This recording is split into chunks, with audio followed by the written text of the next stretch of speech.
May, Thursday. And this is the 8th day of the training. And today we have Professor Josephine Ouma. Professor Josephine Ouma is a professor at Egerton University and also the ICAD Kenya Country Office Director.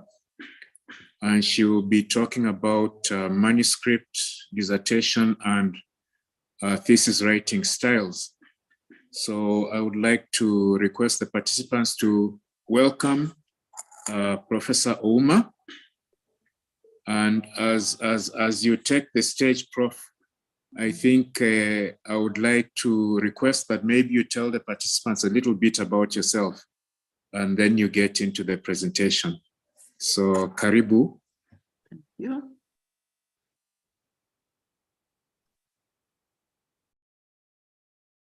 Will you allow me to share screen?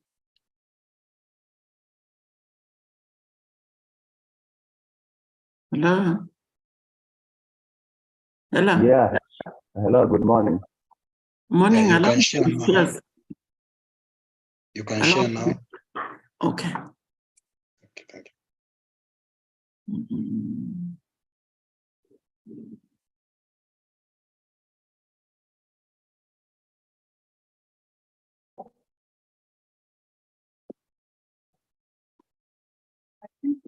Okay, thank you. Okay. Good morning once again to all participants. Good morning. Good morning. As I've been introduced, I'm Josephine Ouma, Professor of Agronomy at the Department of Crops, Horticulture and Soils at Egerton.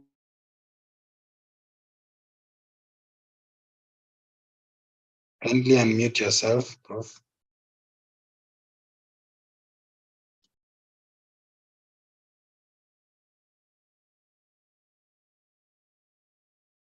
You're muted, Prof. Prof, your microphone is muted. Mute. Okay. Now I'm right, eh? Yes. Okay. So let me just rewind a bit.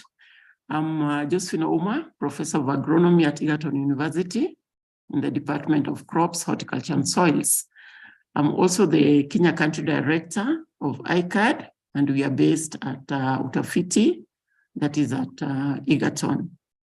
I'm also a board member of the editorial board member of the Egerton Journal of Science and Technology. Now, today I'll be presenting on manuscripts, thesis and dissertation writing styles. Now, I've expanded this a little bit, so we'll be able to see what this is all about. So in terms of introduction, or before I go to introduction, please be free to stop me if you need a clarification or, you want to interject on something. Although at the Yes, end of Prof. this, yes. I'd like to interject. Okay. I think you've shared your screen. Yes. Good. I've shared it, yeah. In presentation mode. Not yet. Not yet. Not yet. I thought I did so just now.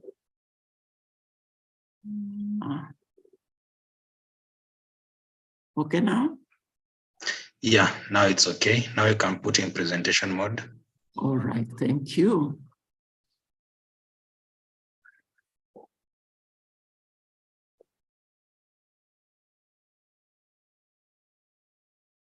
Yeah, good. Okay, so as I was saying, thanks for the interjection.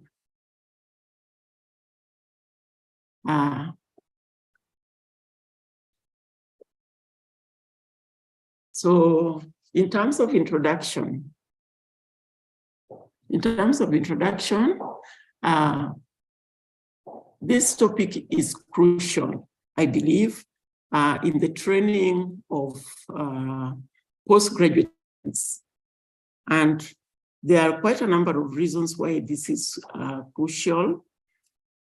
And one of them is that there is usually need for clarity on the format to use right at the outset of a proposal development process, because this can have impact on how the candidate or the student frames their research questions,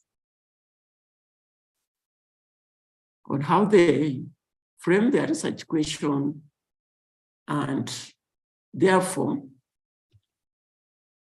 it is important that the team or the supervisory team, together with the students, are able to set the guidelines ready right at the start. It also enables the supervisory team and the student to plan in advance on the potential publishing outlets, so that they don't wait to the end and start jogging their minds. What shall we do, or where shall we send our manuscript? So it also reduces frustration of the trial and error that can come in the development of the thesis or dissertation. And when this is taken care of in advance, it actually shortens the time that is used in the preparation of thesis or dissertation, and therefore enhances completion time. So we find that for this very reason, it is crucial that the team, the graduate student, as well as the supervisory team, agree on what they need to do or which format they need to use in advance. So in terms of presentation, I've broadened this a little bit so that we don't handle just the mechanics of the writing style, but we go a little bit broader into certain areas that will be impacted by the writing style. So I have here some definitions that I need to come up with so that we are on the same level. And then in this presentation, I'll also try to tackle the importance of academic writing, publishing in higher education and why it is crucial, pitfalls in academic writing, and some of the essentials in academic writing. We'll go through part of the essentials is what I call Helmeyer's catechism, and we'll see what in detail what that is. Then I'll go into the actual writing styles and what is expected in the different types, and then end up with the issue of publishing, because the end result of our academic training should actually be to publicize that which we have undertaken in terms of research. So this is what we are going to follow. There are certain hidden aspects that I've not put in there, just for brevity. And then lastly, we'll have a breakout session where I would encourage participants to reflect on what we have gone through today and also share their personal experiences. Okay, so basic definitions. One of the important things to define is what we mean by academic writing or scholarly writing, because we'll meet this over and over and over again. So academic writing or scholarly writing usually is nonfiction, and it's based on work that has been done experimentally in the field or in the laboratory, or using a combination of experimental procedures. And this can apply both in the life sciences as well as in the social sciences. Now, the outputs from academic writing usually are produced in the form of a thesis or a dissertation. And that again, these two are terminologies that are often used interchangeably, at least in our context, but in certain dispensations and areas like in the US and UK, and maybe Europe, you'll find that the meanings may be slightly different.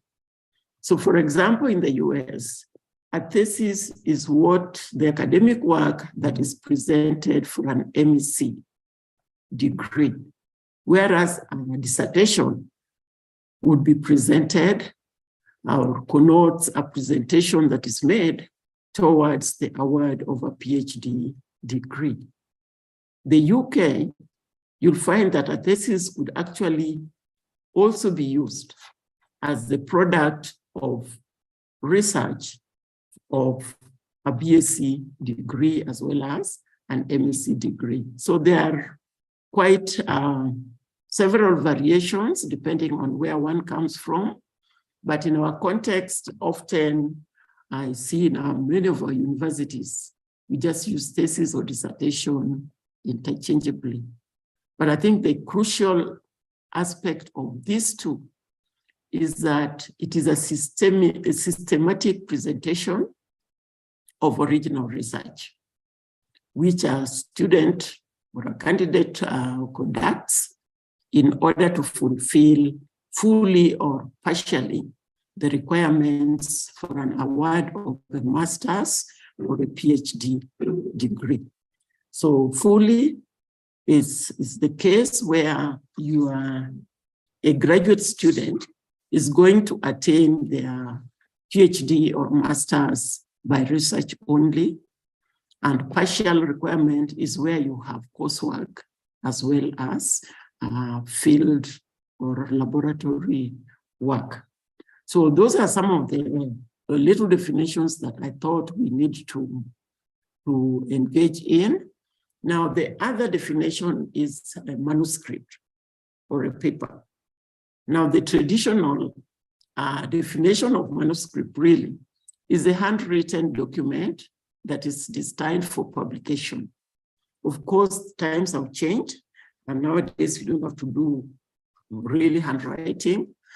But the important concept here is that manuscripts are published at the end of a thesis or a dissertation presentation, meaning you must have a complete thesis or a dissertation before you can obtain what we call a publishable manuscript. Now, the manuscript may contain all or part of the research findings that are extracted from the thesis or dissertation. And it is often, it's recommended that it's published in a peer-reviewed journal. And we'll talk a little bit more about this when we talk about publications. So in general, a good manuscript, or rather a good thesis or dissertation can produce quite a number of manuscripts which address either single or a few or multiple areas of the research. And therefore, we find that often in higher education, in university context, a manuscript is one of the key indicators of the quality of a thesis or dissertation. So production or publication of a manuscript is usually taken as one of the good indicators of the quality of a thesis or a dissertation that has been generated. So this is key because in certain universities, nowadays it's almost a requirement for some are mandatory, others are a little bit soft on this, publish 1 or 2 manuscripts as evidence of their readiness to proceed to the defense of their thesis or dissertation. So we will see how this affects in some way the quality of publications that would be published. So in our context, we have a thesis, we have a dissertation, but arising out of the publication of a thesis or dissertation, you can get a manuscript out. And so we'll limit it to that effect. Now, we need to tackle a little bit of academic writing and why it's important. I've broadened this really. I've broadened this a little bit more because we need to, or, you know, it's reminding ourselves of why academic writing is important. And this is particularly so for the younger academics, when they come in, or when we come into, or we are newly employed, it's usually important to move with the stream. And moving with the stream implies that we must get into the core issues of productivity within the context of a university. And so academic writing would play a very, very crucial role in this. So one reason for the importance of this aspect is that it is one of the major outputs of the academic process. So when a student is enrolled at MSc and at PhD level, and sometimes in a postdoctoral program, we find that at the end of that process, one of the measures of success is that you are able to produce a thesis, a dissertation, and or independent manuscripts. It is also important because it's an indicator of academic quality in the research area or professional area within the institution and also even programs. So it's a good indicator of quality within a university, for example. It is also one of the chief means of disseminating information to the community of practice. So you can do all the researches one can do or one may do, but if it does not, it's not written in a form that can go to a wider congregation or a wider community, then it's like dead in the water, okay? So it's like we retain our knowledge to ourselves. So being able to write is one of the key ways in which we can disseminate our research findings. It also, a well-written thesis or dissertation usually captures scientific progress within the area of study. And this is particularly so where one carries out a thorough literature review and then does a good research. It will be an indicator to the reader of what scientific progress has been made in that particular area of study. It also, by the same token, can be an indication of the future direction of research within a given discipline. The other importance of academic writing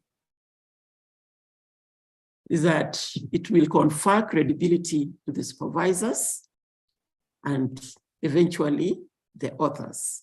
So it is very important, especially in the context of academia, that we must master good academic writing.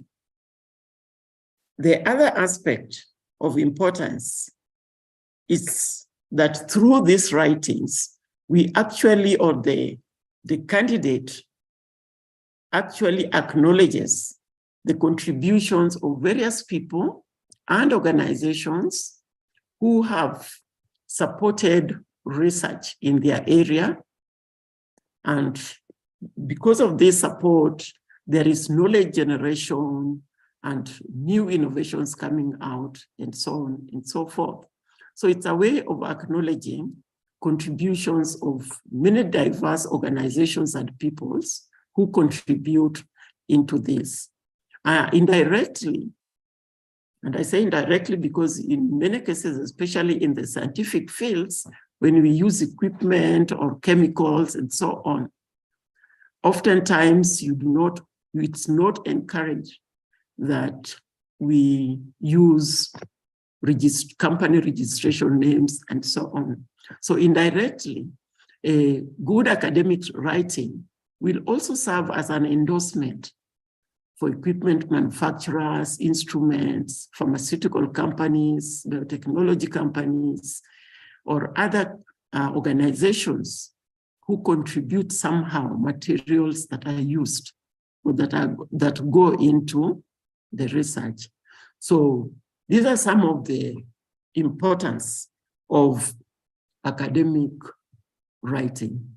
So you can see it's really broad, but very, very useful in terms of helping the staff at the universities and colleges to really get into the deep end when they are newly employed, especially. So we really don't have much of a choice in this once we choose academia. Now, in the publics, in the global higher education sector, we know that higher education is a major industry. And I say industry because it generates incomes, it employs thousands of people, and there are many associated economic activities that go with higher education. In many countries, whenever you have a town or a city associated with a higher education institution, you can have a really vibrant economy. And that is evident even in our local economies in Africa. So this is an important industry, and so it contributes to the GDPs, which I've written GPDs, GDP of nations, by providing well-educated, well-skilled, innovative, and enterprising labor force. And therefore, we find that there is a way in which, in a broader sense, higher education is key to many developing nations as well as developed nations. And so nations actually carry out heavy investments in education in order to sustain or achieve developmental goals. For this reason, therefore, when we look at trends, education trends, we find there's generally a lot of mobility worldwide in the pursuit of quality education, which also ends up in providing opportunities for good and rewarding employment. So I cannot say too much about the importance of higher education in the global sector. So because of this, we'll find that many, many universities worldwide will invest a lot in terms of the quality of the education system, and one of the measures I've already mentioned is the quality of publications. So these quality publications tend to drive recognition of higher education institutions. There are many other drivers, really. Yeah, sports, art, science and innovations, and so on. But when students or prospective students are trying to look for the best places to apply within the means of their resources, usually this is one of the indications, particularly at the higher levels, the postgraduate levels, the quality of research that comes out of that university is one of the major reasons why students would choose certain universities and not others. So universities would invest in this because it attracts applicants and will also, by extension, attract finances, and therefore sustainability of the university system. Now, at an individual level, which is probably what we are most interested in right now, is that quality publications contribute to peer recognition. Contributes to peer recognition, it enables staff to attain promotions. It also broadens our professional networks, and crucially, especially in this dispensation of stiff competition in terms of research, it also enables us to attract research funding. So it's like I am emphasizing the issue of academic writing and the quality of writing that comes out from our systems. So what are some of these pitfalls? Because academic writing, like any other endeavor, has pitfalls. There are things that we need to look out for that may discourage people from writing, or, just cause people not to do what they really need to do in the academic setting. At the onset, I would say that writing is not easy. I think maybe when we share, some of us are gifted. They can sit and write a manuscript in a day. Others would take time to do this. Generally, writing is not easy. It requires one to be keen, to be thorough in preparation, to be consistent, and also to exert oneself in many different directions in order to gather all the information that you need to be able to accomplish the academic writing. Now, in the life sciences, we find that academic writing can sometimes be quite intimidating because there are certain well laid out procedures that must be followed. You'd say they're cut and dried and you follow the straitjacket. Some of them are pretty straitjacket. And so that can make it look like it's a boring activity, it's a difficult activity, and so on and so forth. So in a way, that's why we needed that exertion, so that we are able to actually write something productive, write it successfully. So we must be mentally prepared that for successful publishing, we need consistent practice, and we will definitely be rejected many times, or not rejected personally, but our publications may actually be rejected quite a number of times. Those who have gone through the thesis process or dissertation process, or even writing manuscripts, can actually attest to the fact that as a supervisor, you may actually have to revise a thesis or a student work quite a number of times. Sometimes you get really good students and you revise it one or twice.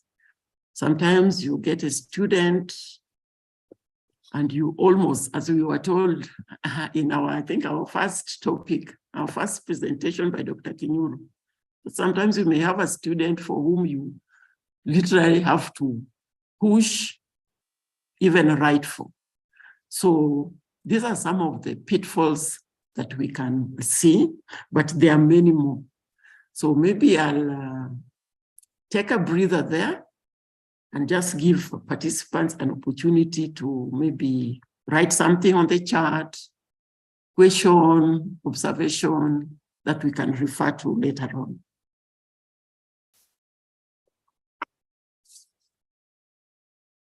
Okay, so starting points for a good academic writing. You've seen that academic writing, there's no halfway measure when you're an academic. So what are the key starting points for good academic writing? One, we must know that a good thesis, dissertation, or manuscript will start first with the kind of student that we have. So graduate student selection criteria is very key in this. Then we also must consider the supervisory team, especially the composition of the team, the competence, and even the values within that team.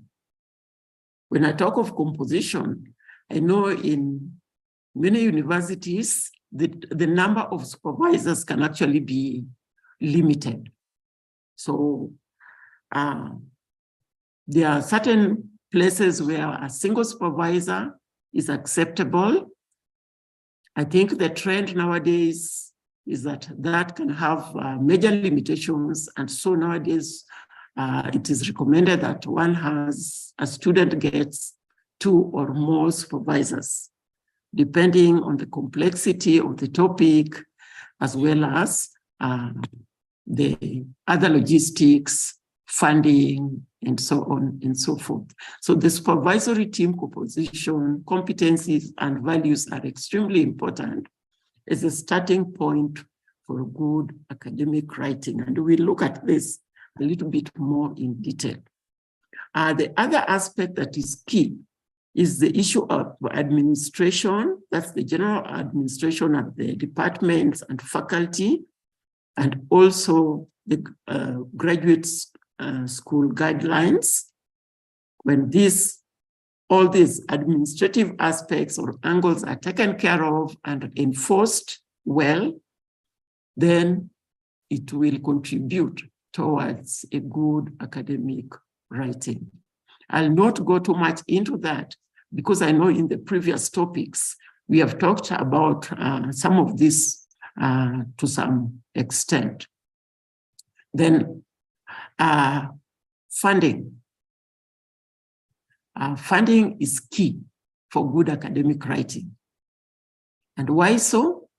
Because everything else that the graduate student is going to do is actually hinged on adequate funding. And so that is really important, and it will come through as we continue in our presentation and even in our discussion. So a good source of funding, reliable funding, adequate funding is key for good academic writing. Why? Because it will impinge on the kind of proposal, the kind of research that is carried out, and eventually even the kind of publication into which the manuscripts are sent. So I wanted to talk a little bit more about graduate student selection. I know this topic has been covered indirectly in the previous presentation, so I won't go into a lot of the things that we listed that can affect that characteristics of graduate student or supervisors and so on. But I wanted to keep my focus a little bit on some of the key issues and experiences that can affect academic writing. Number one, we know that in many universities, if you look at their websites, there are usually clear admission requirements that are laid out. And many of the students or prospective students would look into this before they feel that they can apply or that they can apply and qualify. So that, I think, has no much of an issue. However, we can have systems in place, but the implementation may not be as per the required strength. So in some cases, you may find that there's a bit of laxity or relaxing of the systems, especially in terms of admission requirements. And these exceptions may arise because of some of the issues that individual universities or departments or faculties are actually encountering. And one of the major factor here is what I just mentioned in the other slide, is funding.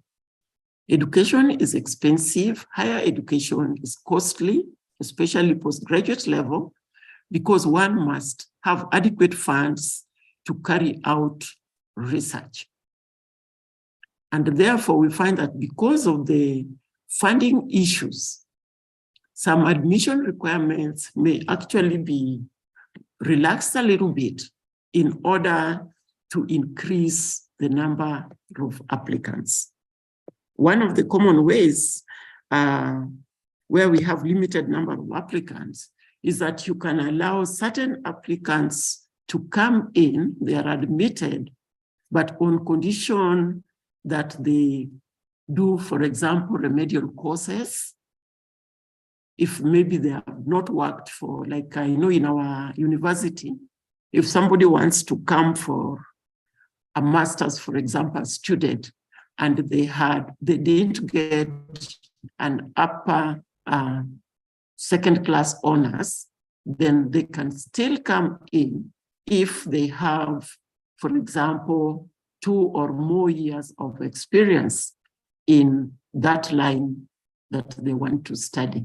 So that is accommodating students in order to enhance the numbers of applicants and admissions.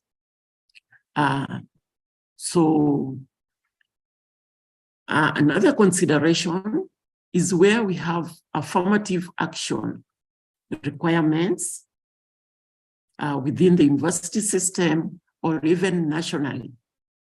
So because of this, you have certain regions that have been disadvantaged historically. And so for the sake of those kind of considerations, you find that certain students may be allowed to come in. But if the admission procedures are followed rigorously, they may not qualify. So because of affirmative action, you'll find that sometimes you get students who you need to really be keen on as they start their programs.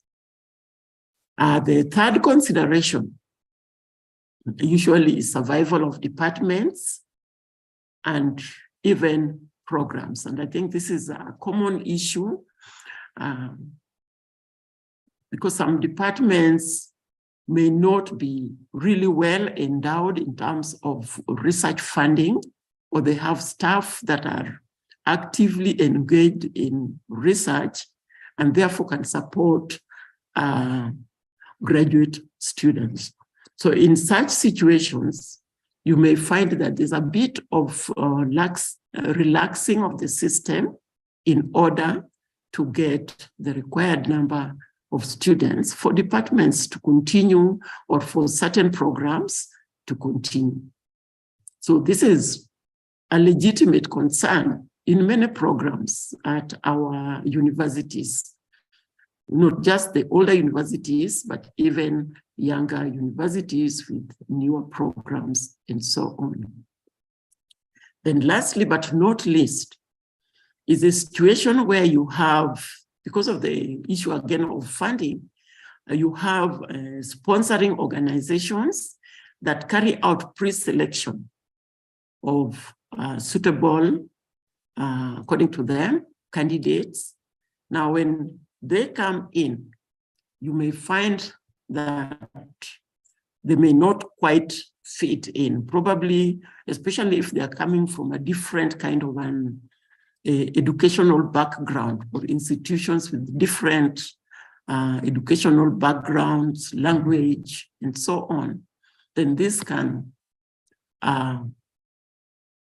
impact the learning process of the graduate student. So this is the area where I wanted to focus on, because we cannot dismiss the issue of, relaxing systems in order to be accommodative. And that can actually later on spill out or spill over into the quality of proposals that are developed, the quality of research, and the quality of publications that come out from the system. Now, so I mentioned to you the graduate student issues, supervisory team issues are also there, and they can also impact, and they do impact the quality of academic writing. And this is primarily because the supervisor is the anchor in the graduate school. The supervisor is the anchor of the graduate process. Once you get a good student, you must get a good anchor, and that is the supervisor or supervisors. And when you get this, then you can actually have a good completion rate from the graduate programs.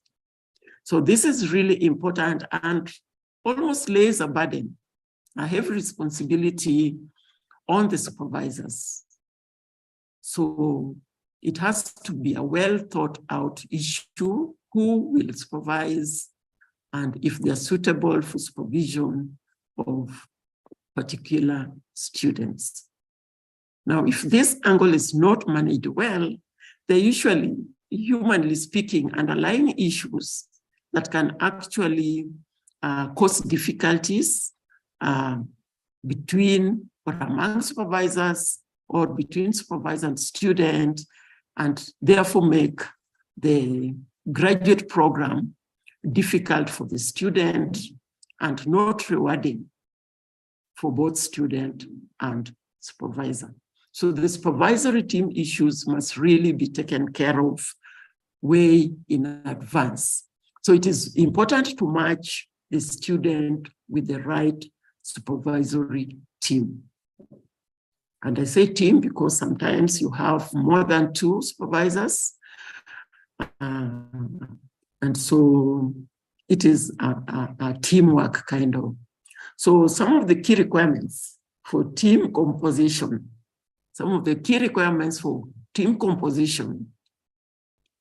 one is gender inclusivity. And through many experiences and observations, you'll find that if you have single gender supervisory team, and probably you have a male or a female student or female students, there could be areas that supervisor may not feel comfortable in tackling. And I remember we were talking about earlier on about having difficult conversations.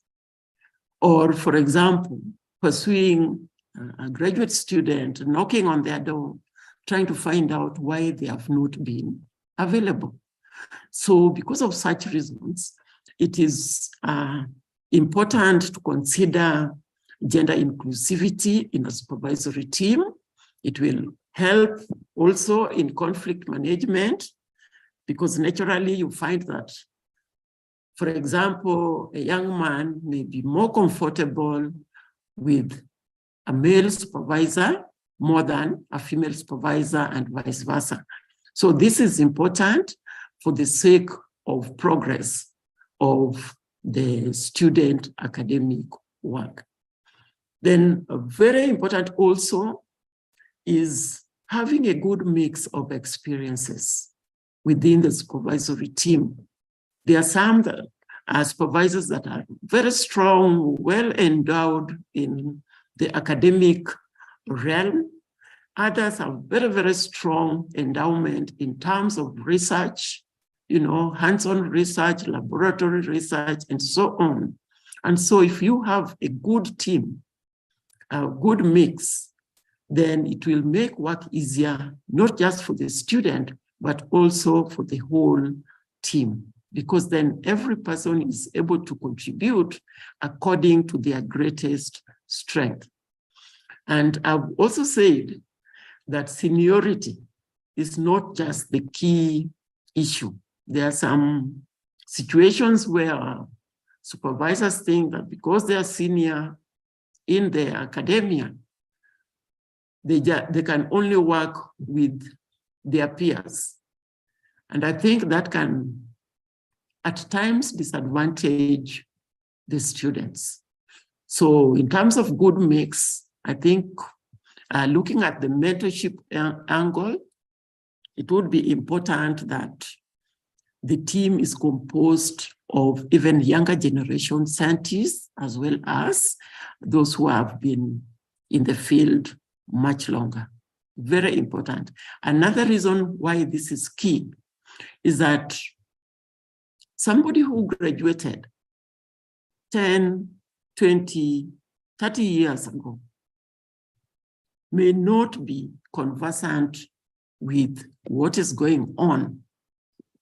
And I'm saying this with all humility, with all that is going on currently in terms of the research area, because we know because of the internet and improved technologies, there is rapid progress in terms of research and so on.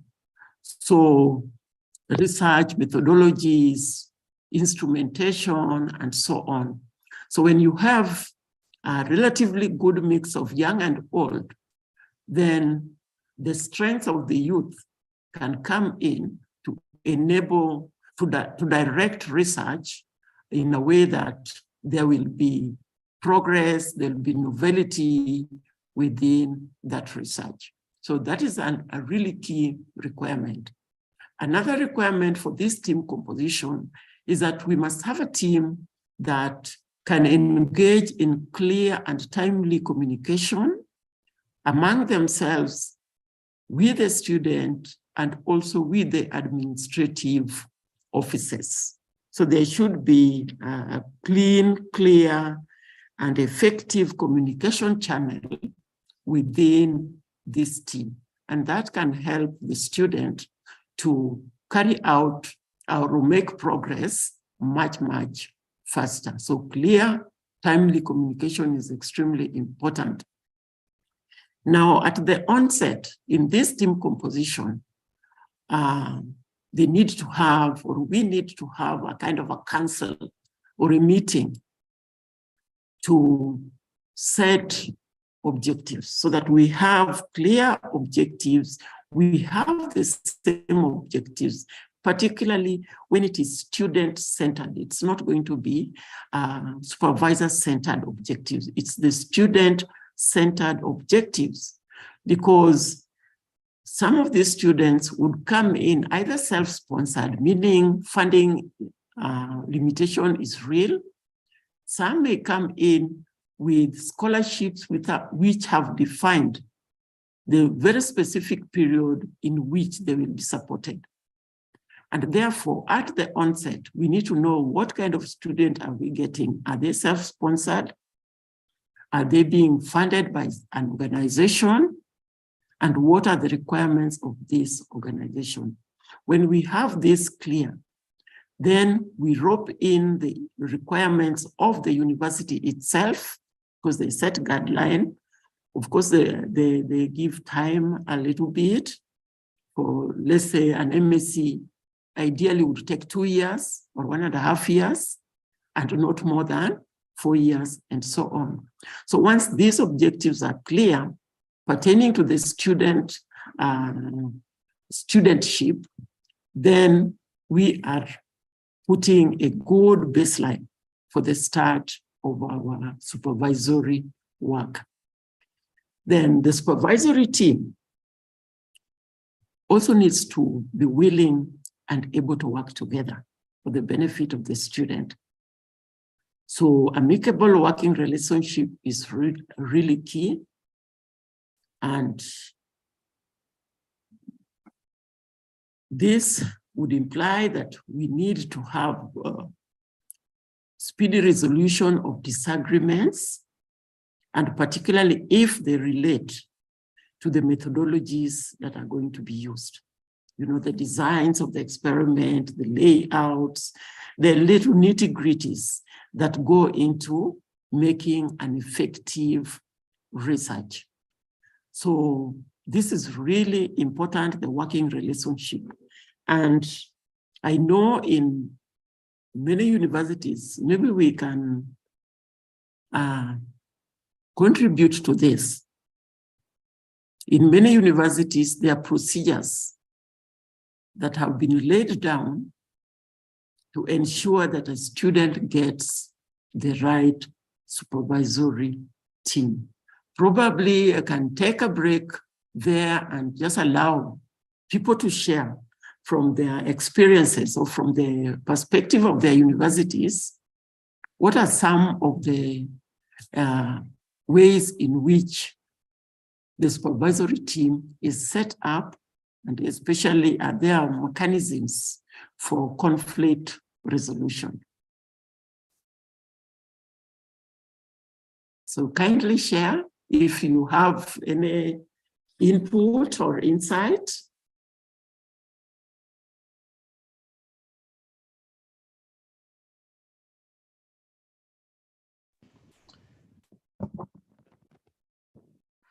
Hello. Oh, yes, hello.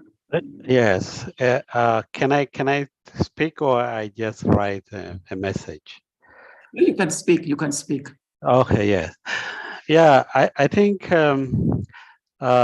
Thank you so much for this interesting area and touching. This issue has been so dear to me because in some cases you find a team, a supervisory team, which is more or less untouchable, I see. So to me, it is very important that there should be an administrative level that should monitor, even should get feedback on how this supervisory team is moving. Otherwise, a student might feel intimidated. You see, there could be problem brewing in the supervisory team. A student might not feel comfortable to report those kind of issues. So I think there should be a higher level monitoring. Thank you. Thank you. Thank you. Well taken. I think that is very true.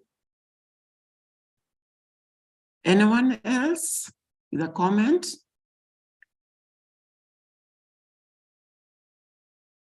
Okay. If we don't have a comment, I'll just, it wasn't really a question, it was an observation, and I agree. Excuse me. Yes, ma'am. Yeah, you talked about gender issues when it comes to supervision, such that some students would be comfortable maybe sharing some of their issues with either of the gender, but in some cases, you find that the number in terms maybe of one gender in terms of supervision is not really quite high, and it's not possible to allocate such. So in such a scenario, what would you advise? Okay, in such a scenario, it depends on, I think maybe I'll reserve that comment to another comment I'll make later on, okay? So that I don't preempt that. But that is taken because there are some departments, generally you'll find the ratio of men to women staff is not quite very interesting.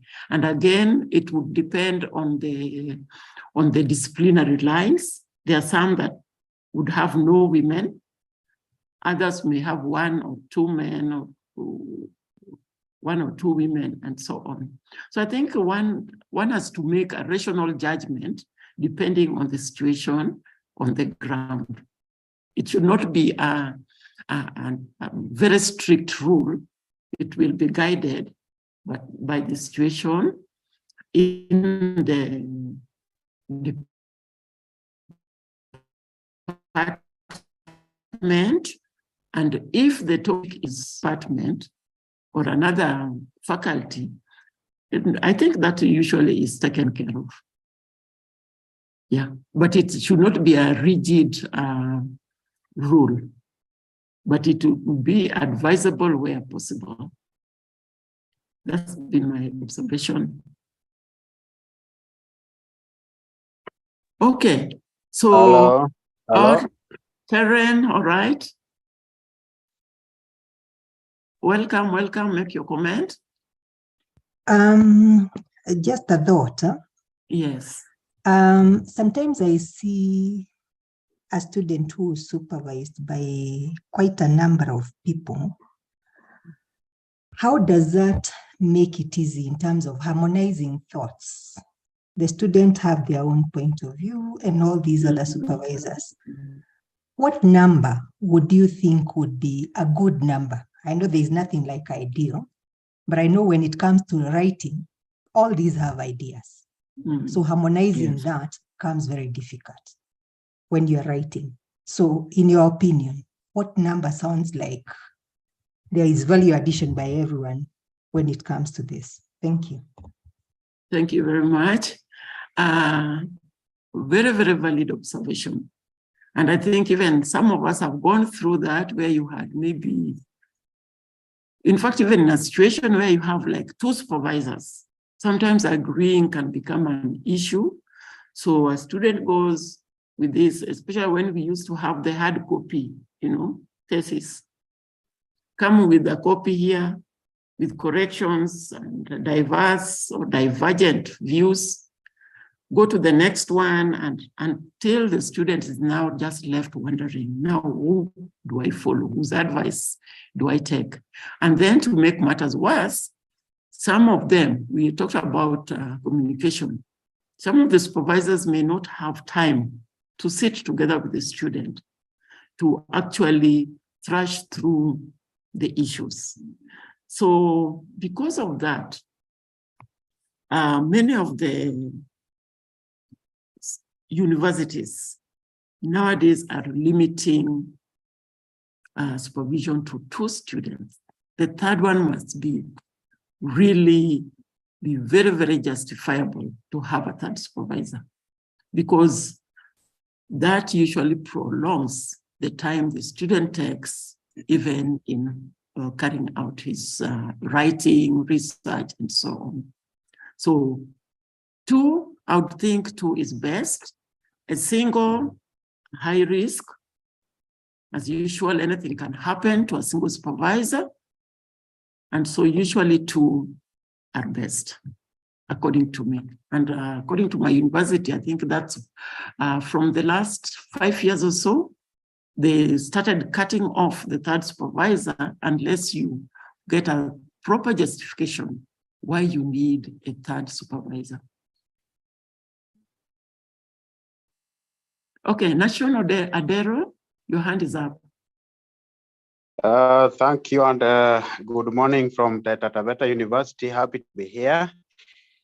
And I appreciate your presentation because it sheds light on one of the trending issues globally about diversity, equity, and inclusion. I've also written the same on the chat section. So we also need to expand this discussion to be cross-cultural because we have students who go abroad, they encounter different cultures, communication cultures, low context, high context. And at the same time, there is this problem of fitting into that culture, and counseling may be necessary. So I don't know if it will come later in your presentation.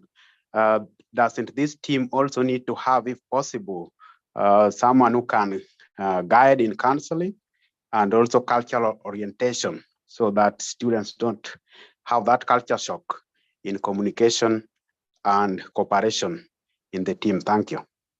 Thank you. Thank you very much. Thanks for bringing this up. That is usually in the context, let's take in the context of Africa, when our students go to other universities in North America, Europe, Asia, and so on. I think this would be a really key consideration in that team composition.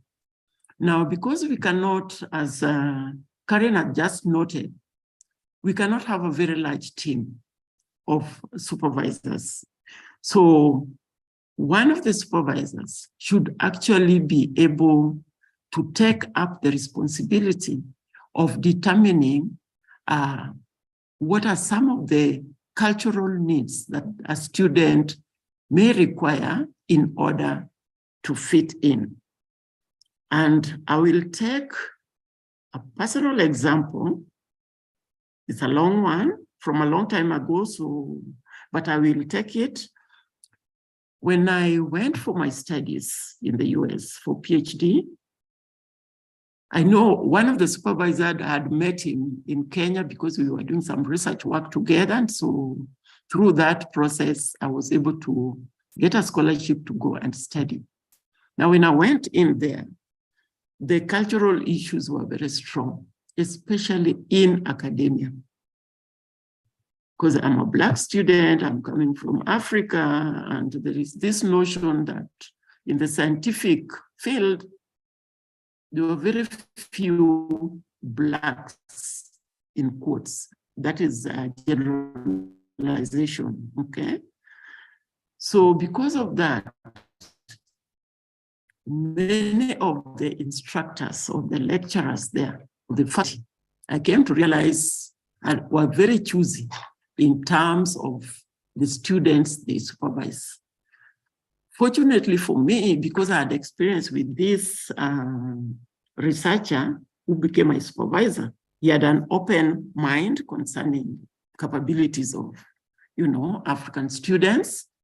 And so that team ensured that they advised on the kind of courses I would be able to take right out of the onset.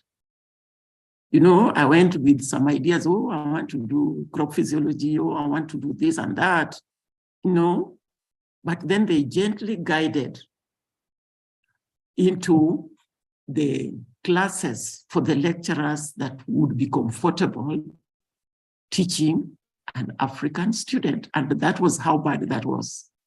So, as you say, cross-cultural issues can be very important, or they are usually very important. And so they need to be taken care of, if possible, right at the onset, so that students do not come in and they are disadvantaged. Thank you for that. The other way of dealing with that, especially as our university try to internationalize, is having a strong international linkage office where we can get counseling for, welcome and embracing of the international students so that they feel comfortable. And if there are issues in terms of language, I think there are usually provisions for language classes, either prior to the onset of the studies or during the earlier times of engagement. So that has been taken care of in various ways. I don't know if I answered well enough for you. Hello? Okay, so I guess we move on. Thank you for that highlighting. So there are other issues and nobody has mentioned, but we will talk about this because these are real things you are going to come across. Some of them, especially where you have, as Karen mentioned, where you have a relatively large number of supervisors, you may find that there is unequal contribution to the supervision effort. Some supervisors may just be riding on, maybe whom they have termed the main supervisor. But according to me, when it comes to supervision, there should be no issue of a main supervisor. If you get a thesis, if you have to do a proposal, then you should equally contribute to make sure that the student is set on the right footing in terms of research work and later on in terms of writing. So some of the issues that we encounter sometimes is the issue of non-equal contribution to the supervision effort. Some may come because we have, as well as mentioned, untouchable supervisors, or those supervisors who feel that they know it all, and therefore they tend to sideline other supervisors. Or probably they are the funders of the research, and so they think they have an upper hand or a greater say in terms of what the student does. And that can bring bad blood because supervisor may feel sidelined, they're not allowed to contribute, or their contribution is ignored, and so on and so forth. So that can be an issue with supervision in that team. The other problem that may arise usually is in terms of determining who should be on the team. In many departments and faculties, that is taken care of at the departmental level for the MSc and for PhD. For example, in the case of MSc, once the department graduate committee sits and determines who to admit and who not to admit, then that is taken to the faculty and eventually to graduate school. For a PhD level, usually they bring in a concept note, and on the basis of the concept note, the supervisory team is selected or elected. Now, in some unfortunate scenario, you find that because the chair of a department may have a greater voice in determining this situation or who is a supervisor to a student, they may want to hog as many students as possible. And so you get a supervisory team that ends up with too many supervisors, and some will be what we call joyriders. Okay, joyrider supervisor. So this is one of the key problems that can arise if the supervisory team is not handled properly. And I know this, it used to occur a long time, not a long time ago, it may still be happening, but usually it's because of the issue of, promotion criteria, how many students are you supervising, have you supervised, and so on and so forth. So that is what has led to the issue of hogging of graduate students. And that can create problems within that supervisory board. Now,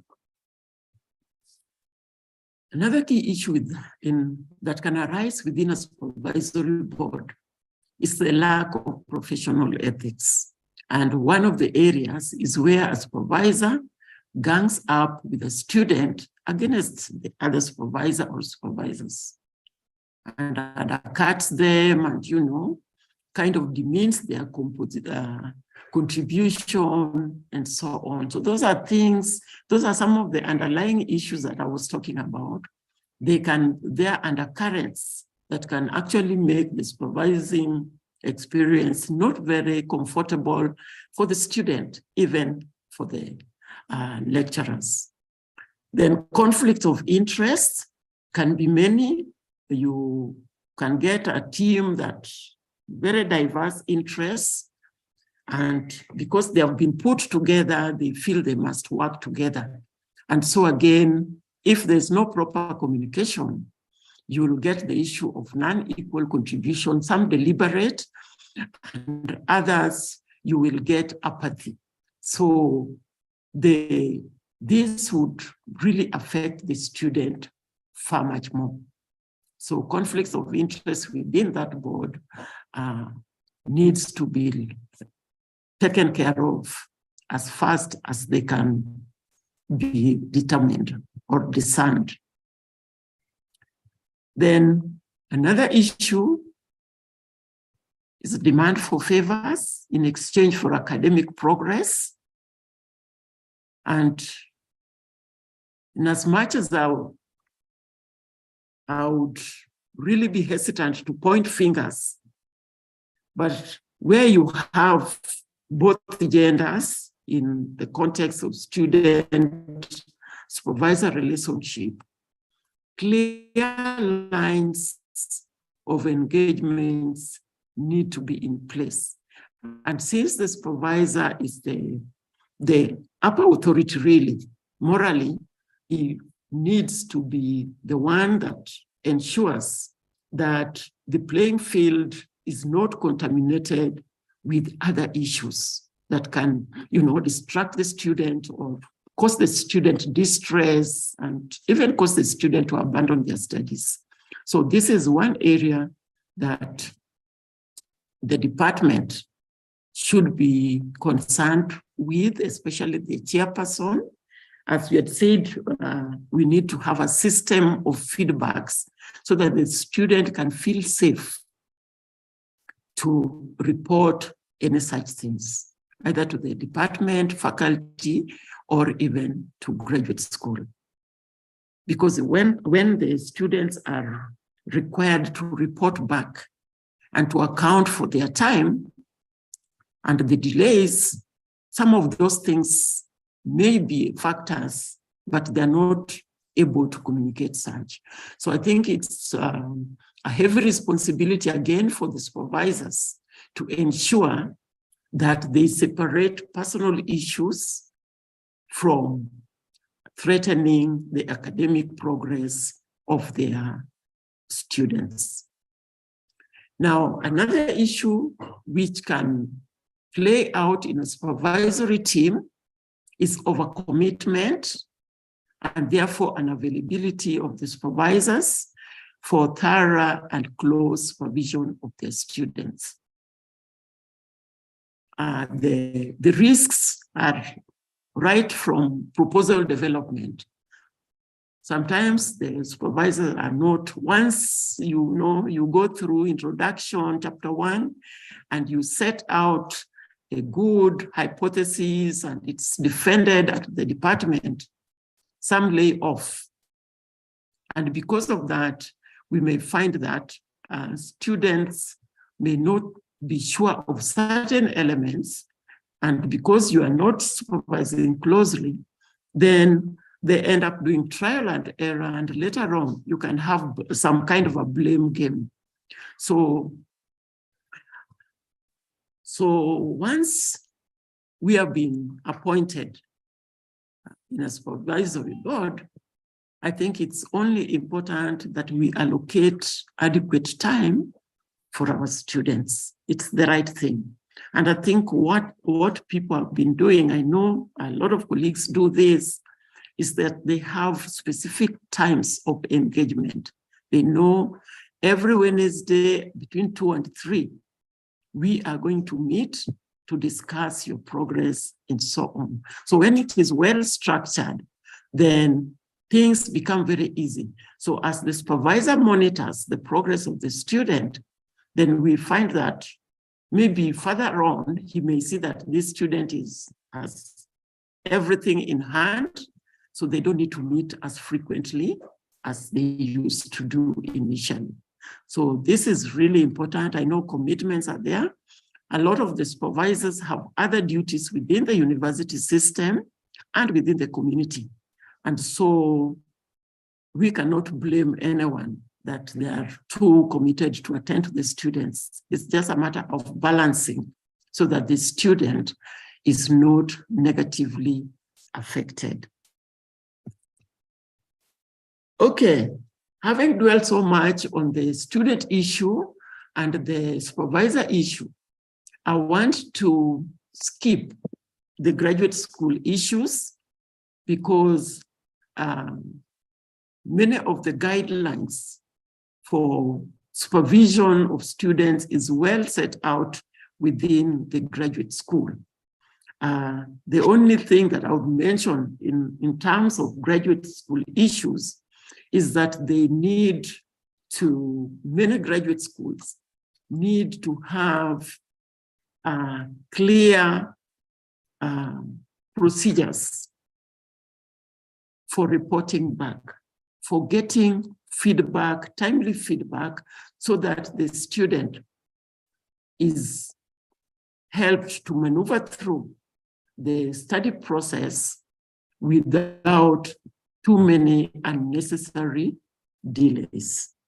So I think that is one of the major issues with graduate schools that, and again, I don't know how other graduate schools do it, but some progressive graduate schools have software that actually monitors student progress and sends red flags when there is an issue that has been detected. So I think that would be a direction that many need to do. Otherwise, sometimes they're really overwhelmed because of students and every supervisor. Okay, so need to move a little bit faster. If you allow me, am I too fast or too slow? People talk to me, am I too fast or too slow? Kind of just okay. You're okay, Prof. You're okay, Prof. Okay. You're okay. Thank you so much. I was getting a little bit nervous because I tend to speak a little bit fast, but if I'm okay, then I'll try to cover the next few slides as best as I can. So, trouble spots in academic writing. In calling them trouble spots, it's not really wanting to start from the negative angle, but it is pointing out that we as supervisors are in charge. Once a student has been given to us, we more or less are holding the life of that student, the academic life of that student in our hands. So we need to be aware of situations or areas where we can get inordinate delays in that progression. And that starts right from the point of developing a proposal. Now, in some good situations, we get a student who is funded, and because they are funded, they already have a defined issue or study direction they want to take. And usually that makes life much more easier, rather than if you have a student who probably has just graduated from BSc or MSc, and they have funding to go for a PhD, and so they are free to, dabble around a bit in a certain area of research. So we need to know as supervisors, what are some of the common areas that can cause these delays? And this is what I've listed, and more or less, it is part of the scientific research process, the issue of defining, having a clear definition of the problem, having a clear definition of why this topic is important, and so on, and then conducting thorough literature review. And this, one must decide on the scope of the review and how much depth you need to go into, and so on and so forth. At the onset, we need to know that citation and referencing styles usually can be problematic. And so, as we were told yesterday, we should make a decision right at the beginning on what referencing styles we want to engage in, or the student needs to engage in, so that when it's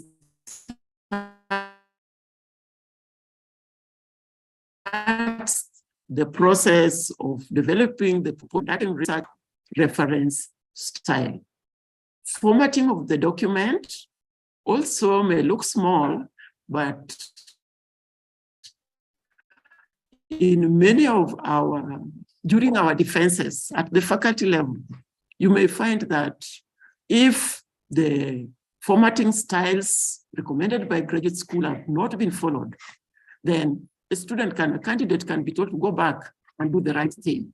And that creates a delay, because they'll be told to, come back after 1 month, come back after 2 months, and so on and so forth. So formatting styles, very important to think about right at the onset and follow graduate school guidelines. I know every graduate school has a different guideline, so that is important.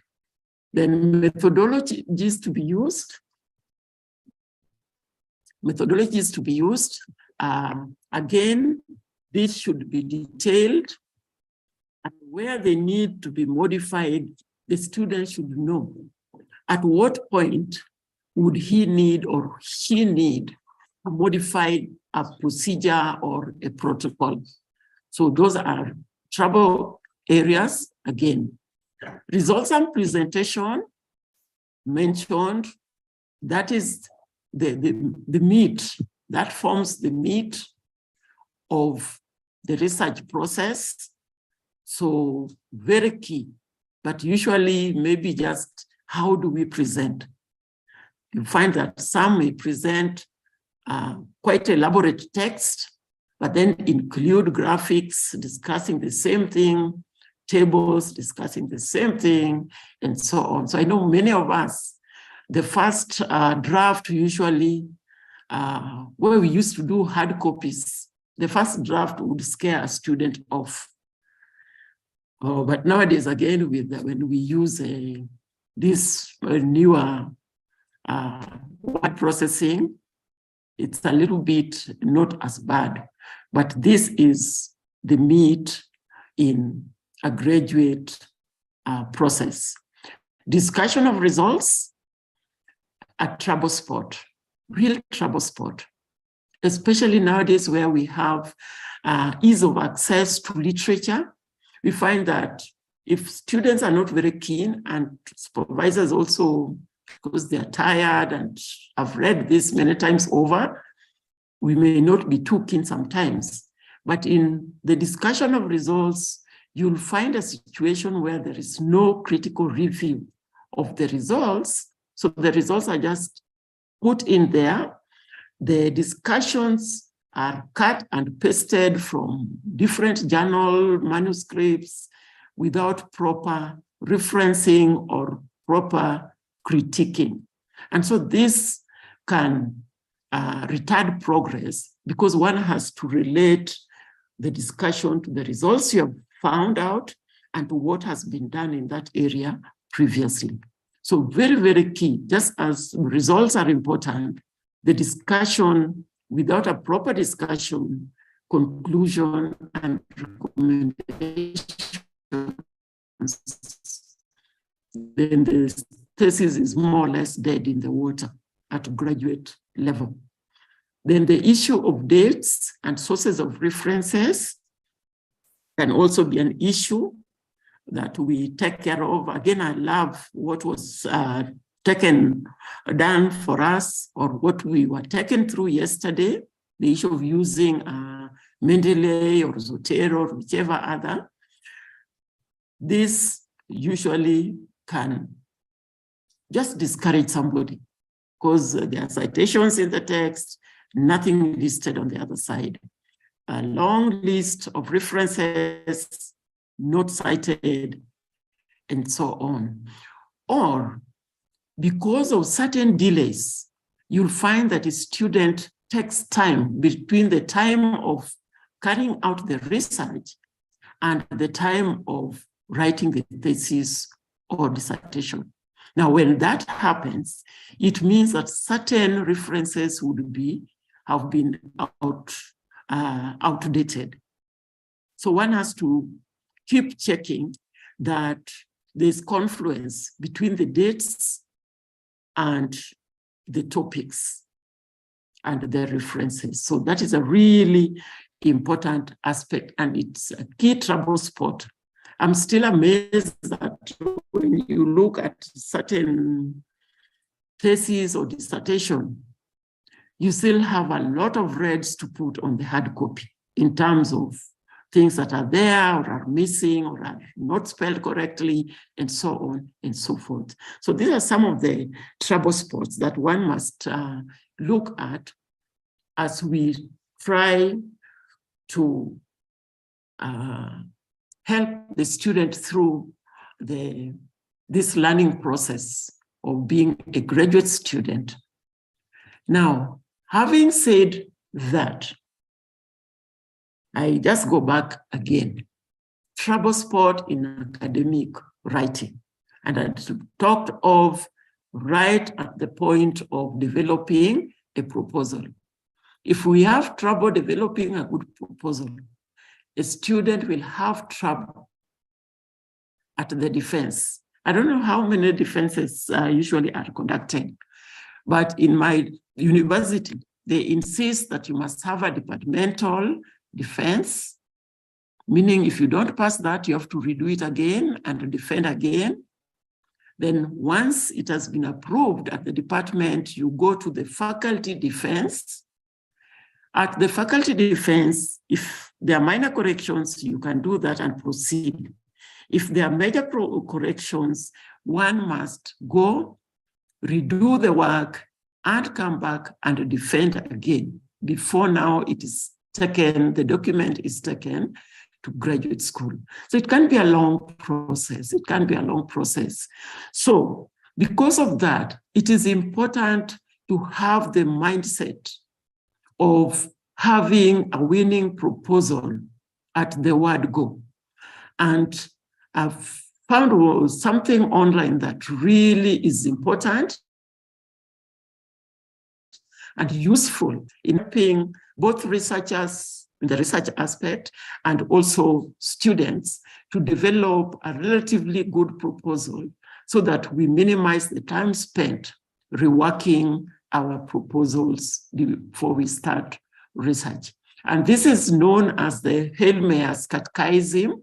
And Heilmeyer was a US defense person in the army, and he developed a proposal that can be used, or criteria for developing a proposal that can receive funding. So this has been used in the realm of grant. Found that there are certain points in relation to graduate school process that are key that can enable our students to develop a reasonably good proposal. So out of the 9 points, that set of questions that usually he requires somebody to ask themselves as they develop a proposal, I found the first 5 to be a little bit more what we ask of graduate students in the context of the university. So I'll not go through too much of this, but I've put a specific reference because I know this is extremely important for developing a good proposal. And this will spill over, as we will see, in the issue of publication, quality publishing. So quality academic writing starts with a good proposal. And this is one of the ways that you can do it. First of all, you must have a problem that is well-defined, well-articulated objectives.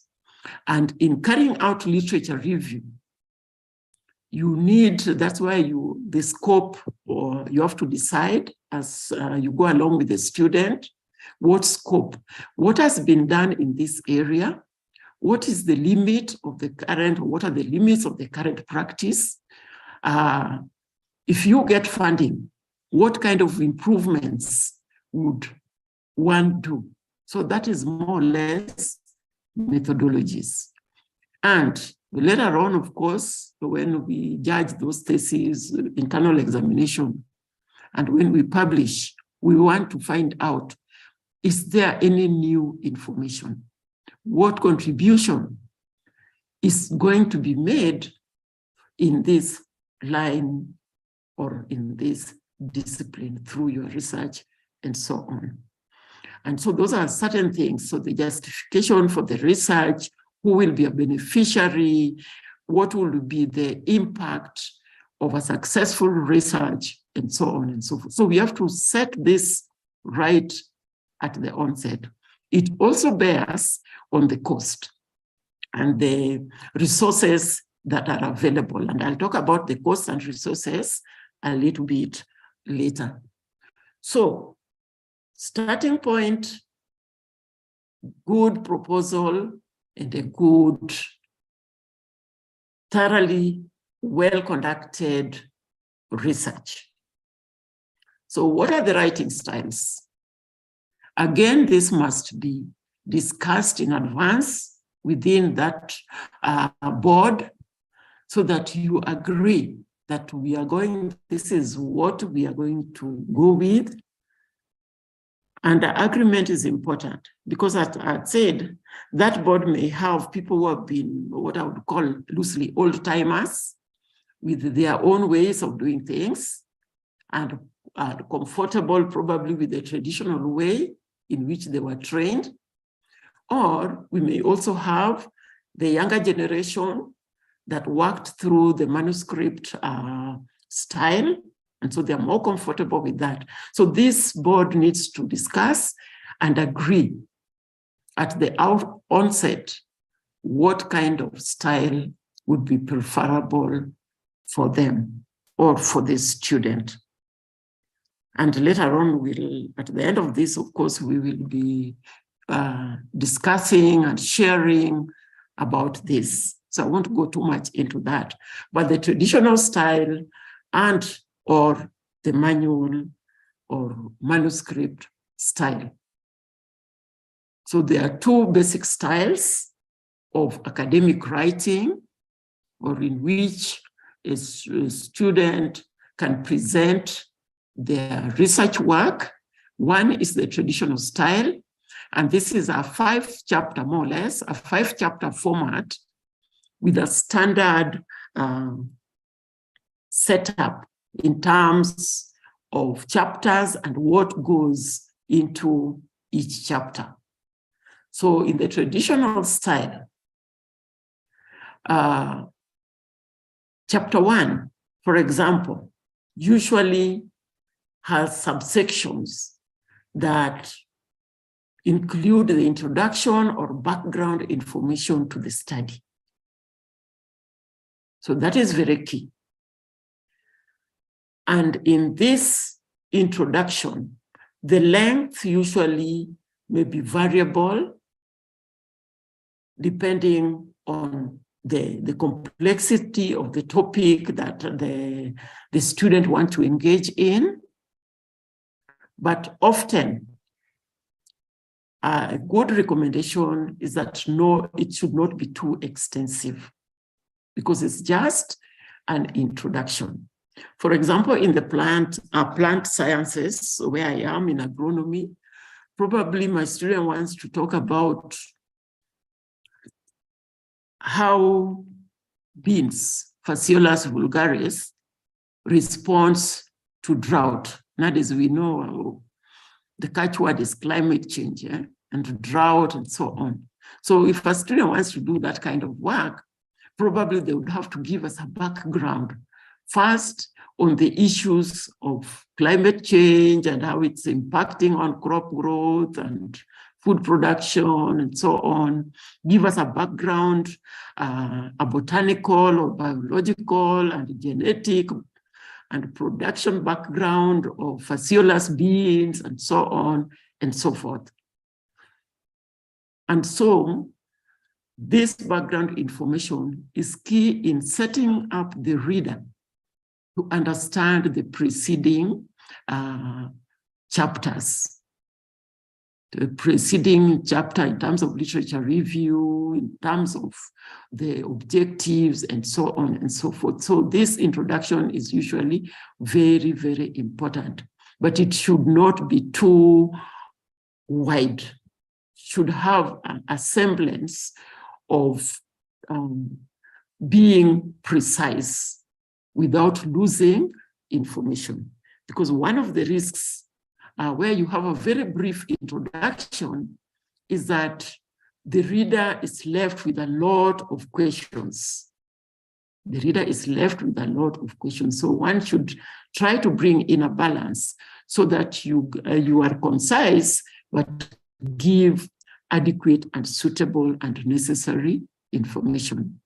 Then in the same chapter, there's identification of research gaps, justification of the study, the objectives of the broad goal, specific objectives, out of which you derive the hypothesis.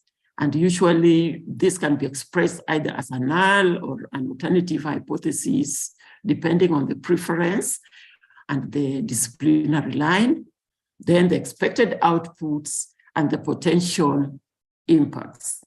Chapter 2, clear-cut, literature review.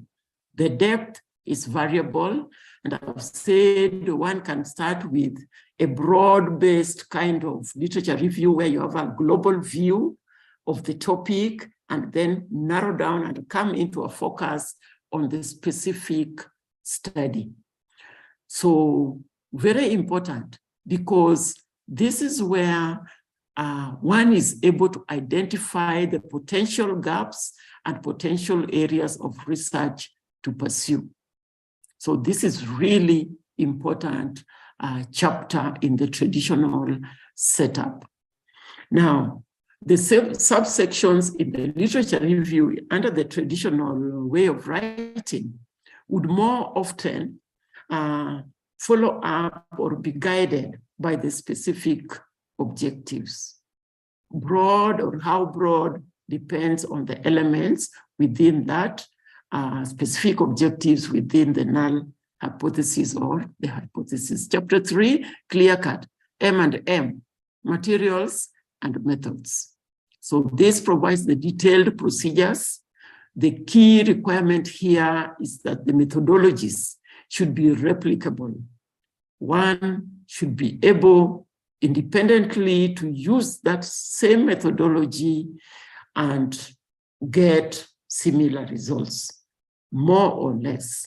That is a standard test of materials and methods, and that is why often it is recommended that we follow detailed procedures. So chapter 4, results and discussion. This can be, in the traditional procedure, it's been results and discussion.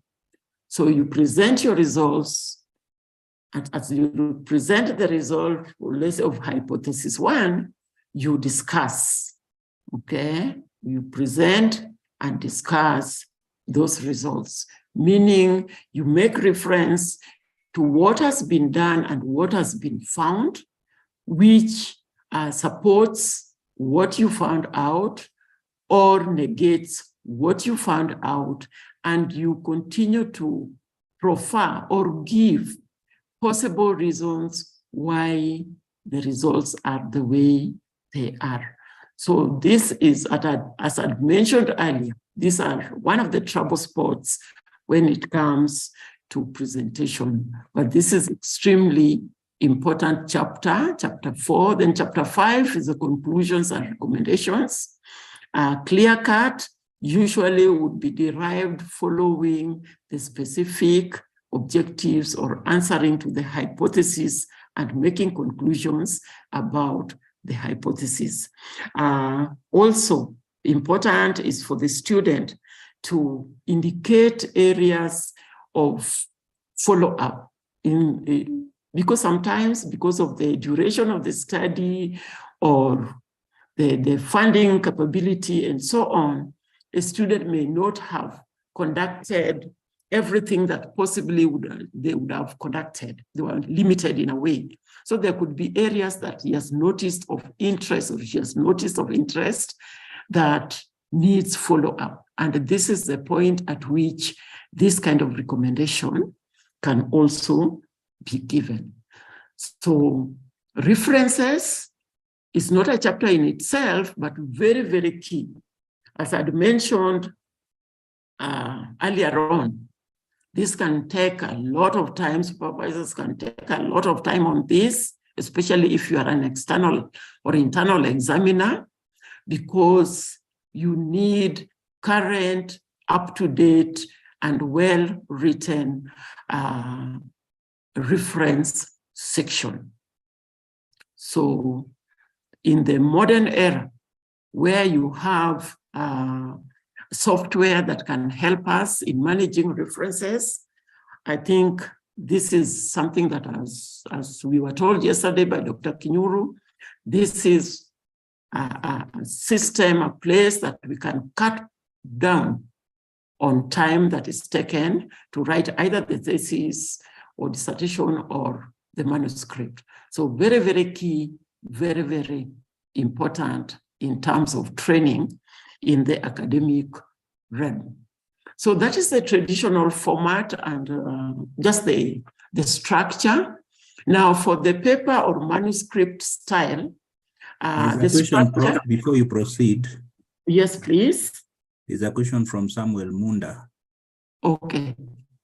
Samuel? He's asking, what is the divergence between the issue of discussing expected outputs, outcomes, and justification of the study? What is the divergence? It's in the chat box. Oh, okay, okay. It's in the chat box. Okay. When it comes to justification, you are actually looking at the issue. So it's the issue of justification, the output, and impact, isn't it? Yeah. I haven't referred to the chat box. Just repeat it for me so I don't have to go there. What is the divergence between the issue of discussing expected outputs, outcomes, and justification of the study? Outcomes. Really, the divergence is more, usually there is not much in terms of discussion. In terms of this, when we look at justification, you are more or less giving your reasons in a concise manner on why you think this study is important. Okay, why conduct this study, or why ask a funder for funds in order to conduct this? So that is basically what you are asking. So you will have to support it, your justification. Once you get the funds and you carry out your research, then you support it by outlining. You don't discuss much of this. What are the outputs that you expect out of this study? Okay. The outcome, And outputs sometimes are used interchangeably, but basically they are tangible outputs from your study. So one needs to be able to, in a short form, just to list out what you expect to derive or who you expect to benefit out of what you have. Now, the impact is looking more into the broader sense. It's more like referring back to the goal of your study. When you had a goal, there was something very, very specific and specific clientele that you are looking at to impact their life, for example. So that is where the impact would come. But generally, these three are found in chapter 1. Okay, in the traditional version, these three are found in chapter 1 of the thesis or dissertation, but more so they are prominent components in the proposal. I don't know if that has answered.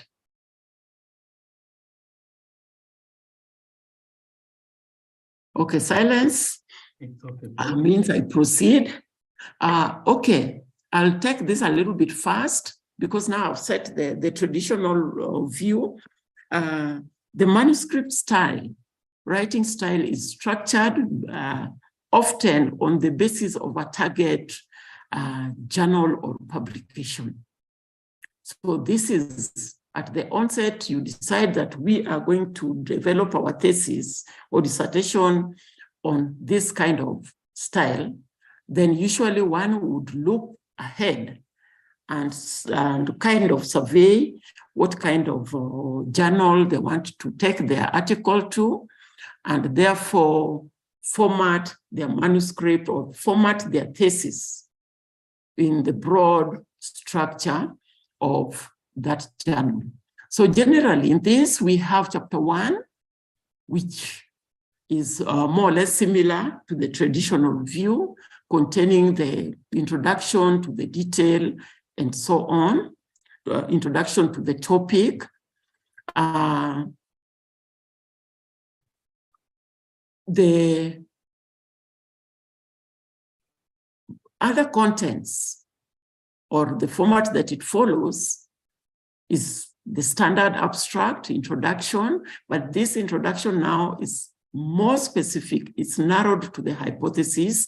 Then you have a literature review, which is also much more restricted in scope, targeting only that which is the hypothesis that is going to be under investigation. Same for materials and methods, results and discussion also. And in some, you may find a bit of variation. You get some that prefer, some journals prefer presentation of results followed by a discussion, or others may have both results and discussion together. And then we have the last chapter, which deals with a general discussion. If the discussion was not put under results, you have a general discussion, conclusion, recommendation, then a summary, and lastly, of course, reference and the others, appendix, and so on. So this is just the general structure of this. Now, maybe another pause, but a very short pause, because I'd intended, because I think the key here is that we may share our experiences and also know, is there something we can do differently? Or because sometimes let's talk of a board that is composed of people who have been there forever and ever, and the new incoming. And I'm taking that jokingly, okay? Don't take offense. So because of that, we may want to see what are the merits in this writing style. What are the demerits? And which way should we agree to proceed with the student? So I have left that part of the discussion to a later part because I wanted us or the teams to engage and share those kind of experiences. So allow me in the next few minutes just to to go through just a few issues concerning publication, because we would have the end result of this academic journey for the student is to get a good thesis, a dissertation. But that in itself will not complete the cycle. So there's a question, what next? Do we keep our thesis and dissertation in the cabinets of the supervisor, in our home cabinets, or in the library? What next? So the next part, after successful writing of our theses and dissertations, is to publish, to get out the knowledge to a wider community. And we can do that by publishing or through publishing, aside from the traditional understanding of publishing in the thesis or the dissertation. So I got a nice comment here because I know many of us have gone through this experience of trying to publish. And those are some of the things we can share. That the real test in academia really is not whether we can avoid failure in publishing, because we won't. It is whether we will let it harden us or shame us into inaction. And the key word is inaction. One can be so disappointed with the attempts at publishing that they decide to give it up, okay? But when we are in academics, we should not be ashamed because of 1 or 2 time, or 3 time failure, but we need to learn from that experience and choose to persevere. And this was attributed to Barack Obama. And I think it rhymes with what I am going to say in the next few slides. Now, starting point, it may be kind of repetitive, but the starting point for successful publishing is to have a good research, conduct a good research, get good data, analyze it well, and then get out a quality publication. How do we do this? One, as I talked about, the incoming student, the quality of that student impacts a lot on the end products. Number 2, the availability and quality of staffing at the departments and faculty or within the university. Number 3, having clear guidelines from graduate school so that we are not fishing when it comes to carrying out, when the student is carrying out their research or writing. Then we need to have follow-up of guidelines through prompt communication, which will end up in a close monitoring of the progress of the student. Then we also need accountability of the supervision team to the department, to the faculty, and to the graduate school. And that had been mentioned earlier when we talk of the composition of that team. We need a team that is accountable and that the department and the faculty can hold up accountable for the progress of the student. And lastly, we also need to determine the potential trouble spots and have rapid corrective measures in place. And this will help us avoid the back and forth in terms of blame and delays and so on and so forth. Very important starting point for publishing. Now, there are issues that arise in the conduct of academic publishing. And again, I'll not take too much time on this, but I think through experiences. If one has an experience of an integrity issue, they could also share. One of it that has been really problematic is the issue of plagiarism, where you put, or a student or any of us takes a text and does not acknowledge the source of that text. And this can be either few words, paragraphs, or much more, many more texts that are done. So that is plagiarism in the original context. But nowadays, there's also the possibility that because we are actively engaging in research and writing and publishing, we could actually carry out what we call self-plagiarism, meaning you pick a text from your paper 1 and use it on paper 2, and sometimes you fail to cite yourself, or you cite yourself too many times, and that is what we call text recycling and so on. So that in certain reputable publishing houses, they consider that also as plagiarism.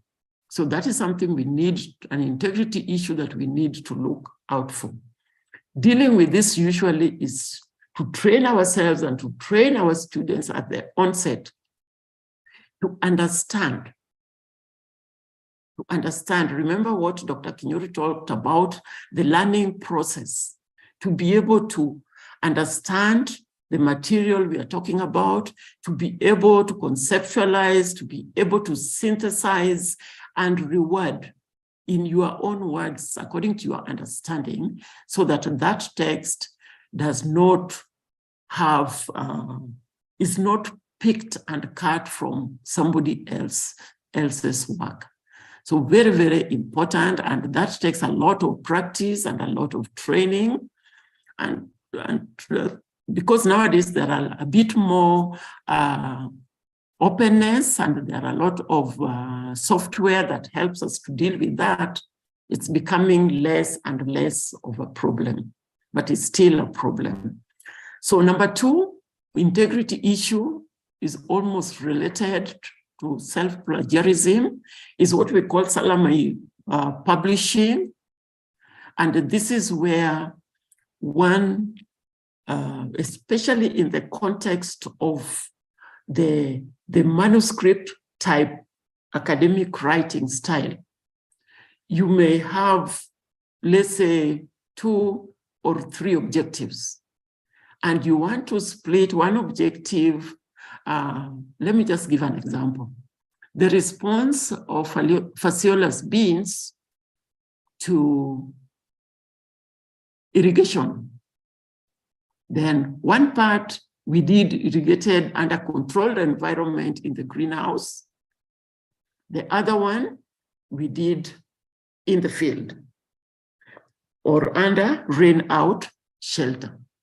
So now in salami publishing, I would take this study. It's dealing with the same hypothesis, but done in different environments, and I want to publish them as separate manuscripts. That is salami publishing. And in many publishing houses, they do not, they frown on this because it doesn't add too much value to what the reader is going to get. The other one is submitting the same article to different publishers, submitting the same document to different publishers has also become a problem. But the main reason for this usually was because maybe somebody would submit an article, takes forever to be acknowledged, and meanwhile, the university is asking you prove that you actually did your degree. Where is a publication? So because of that kind of pressure, one may quickly take the same to a different publisher or journal without retracting the other one. So the key word is retracting. If you follow the procedure of notifying them that you're going to withdraw it and send elsewhere, then that is okay. But if that retraction statement has not been provided, then this can be considered a deliberate integrity issue.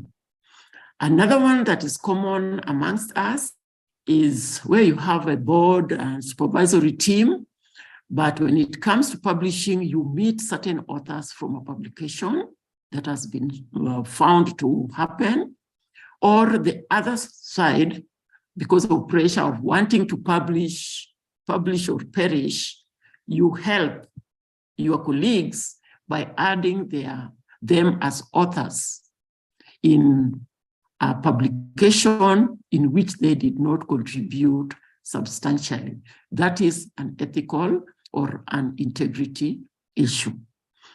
An extreme one, but rare, is where a supervisor appropriates the student work and publishes it independently, individually as their own work. That, if caught, can be bring actual legal issues. Then lastly is where we have data poaching. That is common, especially where the general topic looks the same. It's just probably the location that is different. So for example, if the issue a study on gender mainstreaming in education institutions, and in the case of Nakuru County, the case of Nairobi County or some county in Kampala, and a student just picks the same and just modifies a few things here and there and purports to publish as their own research work. That is a key and major integrity issue to look out for. So some of the issues that can impact on quality. So those integrity issues actually relate to quality of our publications, because later on we'll see they can actually lead to rejection of our publications.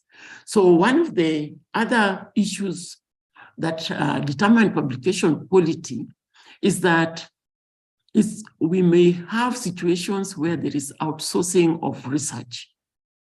And this is where, for example, because of inadequate capacity to undertake certain researches or analysis, we depend on an external laboratory or external facility to conduct our research. Now, if you have a student who is overcommitted in other ways, who is not fully focused, they could easily outsource research. And I've come across such personally, a student, they say they have gone to the field, you have approved the budget. When you go to the field, you find that the guy who collects data, who laid out the experiment, is somebody else. It's maybe somebody with a Form 4 certificate, an 98 certificate, and so on and so forth. So because of outsourcing research, quality will definitely be impacted, because there'll be poor interpretation of data, there'll be errors in analytical protocols where data analysis has been taken elsewhere, leading to wrong conclusions, and so on. So many of these things can actually happen. There are also integrity issues, because a student should be able to come up and say that I'm not comfortable with this analytical package or system. Could you give me a different one? Could you train me on it? And when they do that, then it removes some of these hindrances. So outsourcing of research, very important, because it will affect quality and therefore needs to be looked out for. And When I talk of outsourcing, I'm also looking at the graduate student because they have certain challenges and they are related and repetitive a bit, but you can have a student who is really aggressive, they know what they want to do, they are headstrong, they don't want to take the time to consult. And so you, in the end, before you realize it, they are veered off in a different research angle. And so that complicates your supervision, it complicates the results and discussion things and so on and so forth.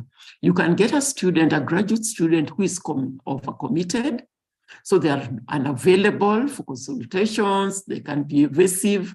If you say, okay, let's go to the field and see how you've laid out, they find every reason for not going there with you. So again, that is going to affect publishing. Okay, a comment? Hello? Okay, then I move on. Outsourcing processes, I was already mentioned that, data collection and so on, in relation to integrity issues. In terms of publishing quality, non-critical evaluation of results, poor synthesis, invalid conclusions and recommendations. I'd mentioned that in relation to either the manuscript or traditional presentation method. One of the things that sometimes we underplay is the motivation of the student in seeking graduate studies, because this will affect quality of publishing. It may affect whether they actually do their thesis and finish it, and whether they proceed to publish. In universities where publishing is not a requirement, getting a manuscript out of your thesis or dissertation is not a requirement. You may find that certain student, the moment you put your signature on the thesis, that's the end of the active stages, to try to find out what is the motivation of the student, and that can help us, give us an indication whether they'll be able to complete the process up to publication properly. And of course, some of the motivations are usually pressure from the employer for purposes of retention or promotion. Some may have gotten a very lucrative scholarship, so they want to mine that as much as possible, and so on and so forth. But all these are related to integrity issues in publishing that can affect the quality of publishing.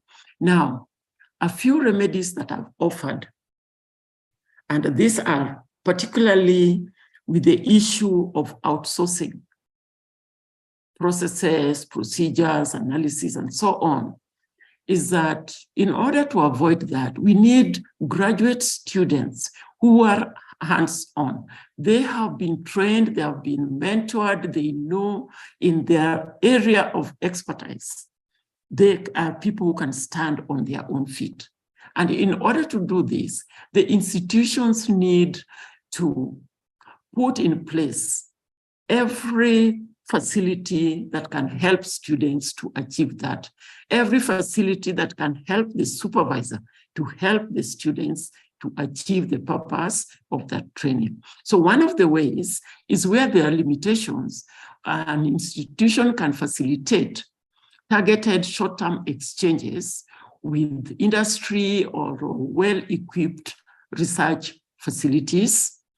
And this would allow the student to carry out hands-on the required analysis under the supervision of a supervisor in that institution.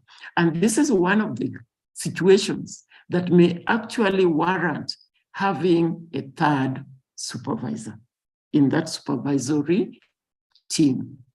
Then we also need an inclusive, to ensure that we have an inclusive supervision team in terms of strengths. So this, again, is a repetition from what I had mentioned previously. So roadblocks to publishing. The former president of the US, Barack Obama, said You can publish, you will be rejected at one point or another. Your publication will be rejected. The point is to try and know in advance what are some of the reasons for rejection and how can you take care of them before you submit your document for publication. One of them, at the editorial level, they'll look, glance or screen through very quickly.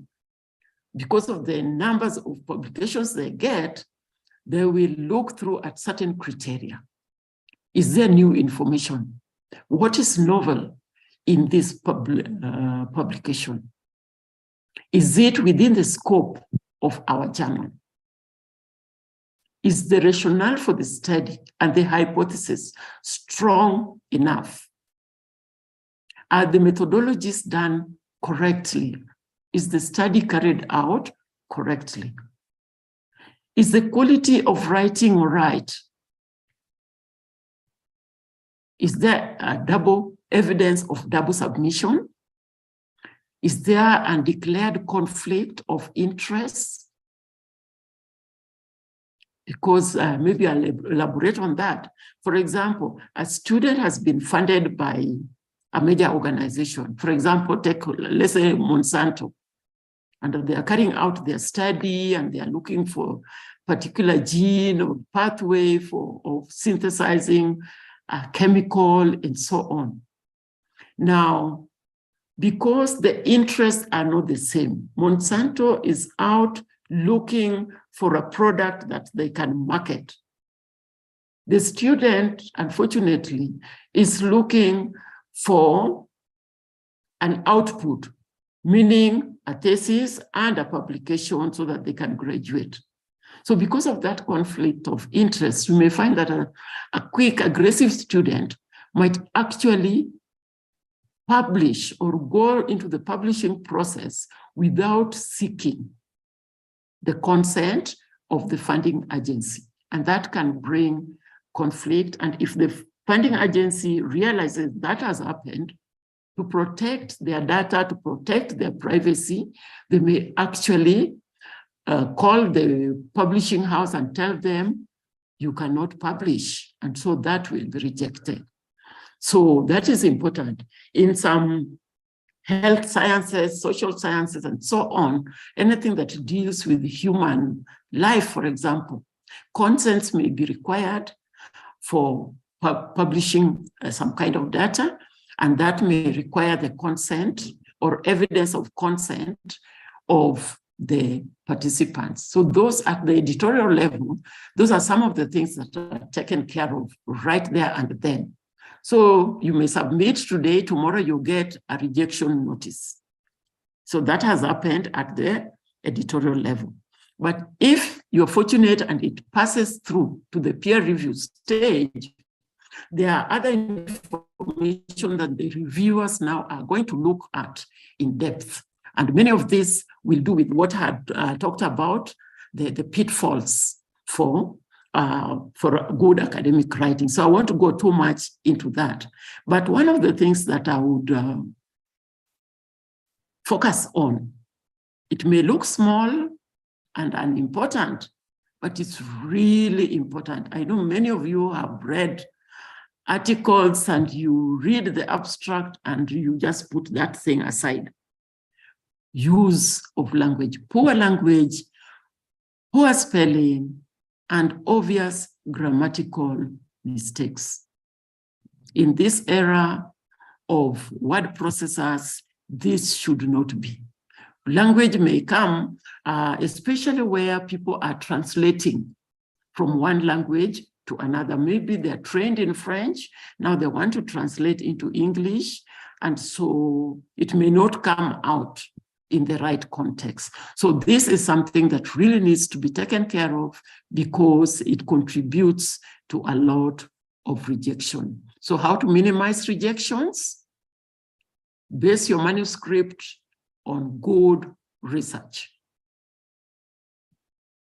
Go through the proper research protocol, have a good discussion, conclusion, recommendations, then select a journal that is relevant for your community of practice that you are targeting. Where do you want your information to be obtained, to be easily accessible? Target those journals, and then, very important, follow the submission requirements. So that, I would not call that a nutshell, it's so big, but all in all, that is the presentation, and I took the liberty to go a little bit more just beyond the writing styles into the issue of publication, because in the end, the academic is going to be judged on how much they put out there in terms of disseminating their research activities or results. So thank you very much. I know I've taken too much time. Patrick, who is in control? Hello, yes, I'm here. Yes, please. By and large, I am through, but instead of having a breakout session, why don't I just give members opportunities to feedback on exercise number 2 and exercise number 3, and then we call it a day. Okay. If you will allow. Yeah, we have about, well, less than 10 minutes. Yes. So if you can do that within that time, I don't think there should be any problem. Yeah. So the exercise number 2, exercise number 1 was actually to allow teams to engage, small groups to engage and share their experiences. But I think I've overdone myself. So allow us just to go to question number 2 on the basis of experience. Which system of academic writing have you engaged in, and what do you think are its merits or demerits? And we can share that maybe a few people here and there. And then lastly, in view of what we have discussed today, we will limit that also to how might you improve the outcome of your contribution in terms of quality publications. So let's limit to personal outcomes of quality publications and not individual supervision or university. If participants allow, please, we can respond to that. Okay. So participants, on question number 2, are there any reactions?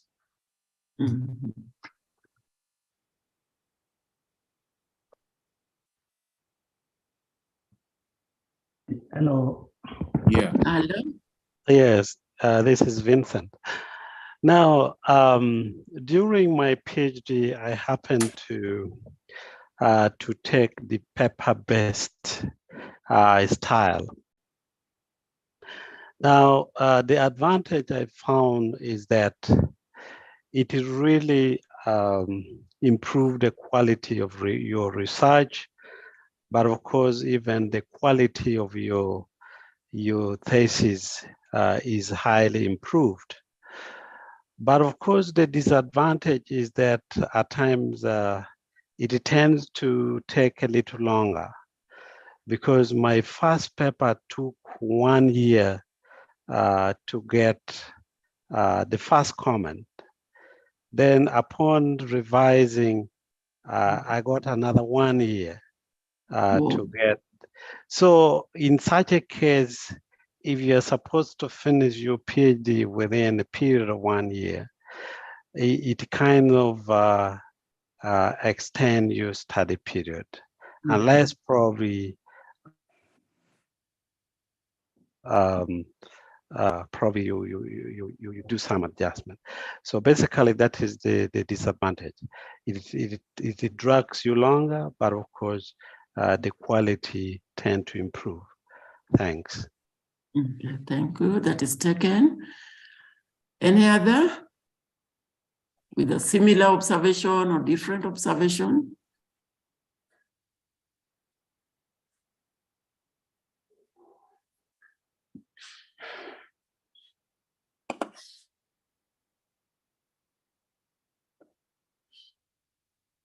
Any other participant with an opinion on which would be the suitable style that you would recommend if your university does not Patrick, impose it may I on you? make a comment? Yes. Yeah, sure. Thank you, Professor Josephine. Comparing to us the two formats. I happen to have written my master's many years ago by paper form, and certainly my PhD. But I wish to encourage ourselves, particularly on the collaboration or our departments, faculties or colleges these days we have with foreign universities. I'll take an example of the former Faculty of Agriculture and now College of Agriculture and Environment Studies at Makerere University that had funding from USAID, and later on they assimilated the paper format. This was under the Professor Depar and others. And by that, they involve even externals in the early stages of the seminar presentation of the graduate students. You'll be surprised in some universities and colleges and faculties that graduation is around the corner and people are presenting their findings, have already written to the publishers to allow them amalgamate the published papers, and eventually you see them on the graduation day, barely 3 weeks or 1 month, but others struggle for a year and don't get to the list. Therefore, if we took the advice, Professor Josephine, you've given us the detailed work, and we involve Senate and we involve our department members who are at Senate level, and we change, I can assure you we will make it. While you presented, I Googled the 2 key universities that have not more than 1 supervisor at PhD level. That is KTH in Stockholm and University College London. All PhD supervisors are 1. The rest are part of the doctoral committee to avoid what you have told us, conflict of interest, lack of agreement. And I can see, should we now come up as ICAD and get all of the participants and the people who have facilitated and others, and we write a communique, we put up our final discussion points, we'll make it. I thank you, Professor. Welcome, thank you. Okay, any other comments, particularly on the type? Now, in my looking out, we're looking up some information on this, and that's why I didn't put the slide, because I wanted more engagement and personal experiences. We find that one of the main advantages of the paper-based publication or style of writing is that it is a more rapid means of disseminating research findings, because there you can do an individual paper. If it is acceptable, it's placed online, and so it reaches the online community far much faster. And for academics or academia, we find that is useful in promoting quick visibility of the researcher, individual researcher, the university, and even the research team, if there is a research team. So it creates a much faster mobility, actually, prospects for those who do this. The main disadvantages, however, is what we have just been told. Depending on who the publisher is, you may find a lot of delay in terms of getting back the responses, and that can disadvantage the student in terms of graduation time. Secondly, the reading of it at the thesis or dissertation level can be a bit unnerving because there seems to be elements of repetition in every chapter and so on. So it can tend to be a bit repetitive, and therefore people may get mental blocks and so on and so forth. It can also lead easily into the problem of salami publication. Because you have small little objectives, it is very attractive to take those out and try to publish individually. So those are some that have been mentioned as I was Googling, that have been the advantages and disadvantages of using the paper type. The traditional format, the major disadvantage against it is that a candidate's progress is not finalized without communication, without dissemination of those results. And a lot of theses end up on shelves gathering dust. And so the clientele is actually reduced. The fewer people get to know what was done, and the impact is much, much more reduced. Okay, my last question, I will accept one or two people alone. How might you contribute? Now that is looking inwards, reflecting. How might you contribute to quality publications from your students? Having had so many things, is there one or two key issues that you can take away that can help you to get quality publications out? The floor is open to anybody at all.